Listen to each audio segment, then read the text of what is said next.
Le Premier ministre Édouard Philippe sera à Rennes vendredi prochain pour y signer le pacte d'accessibilité breton, accord entre l'État et la région.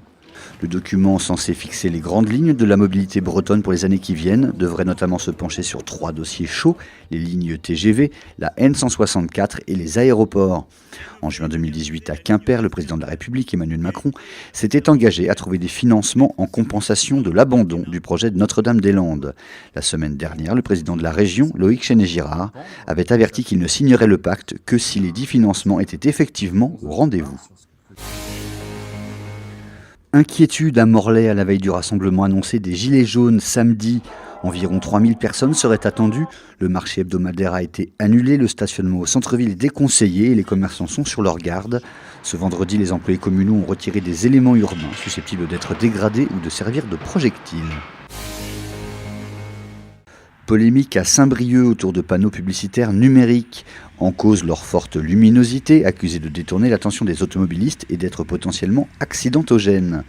La société Cocktail Vision, qui les a installés, rappelle qu'aucune statistique ne confirme ces craintes et que les panneaux sont éteints chaque nuit entre 1h et 6h du matin. Cette fois, ça y est, après 7 mois de travaux pour un coût de 5 millions d'euros, le cinéma Le Celtic, doyen des cinémas brestois, va rouvrir ses portes mercredi prochain.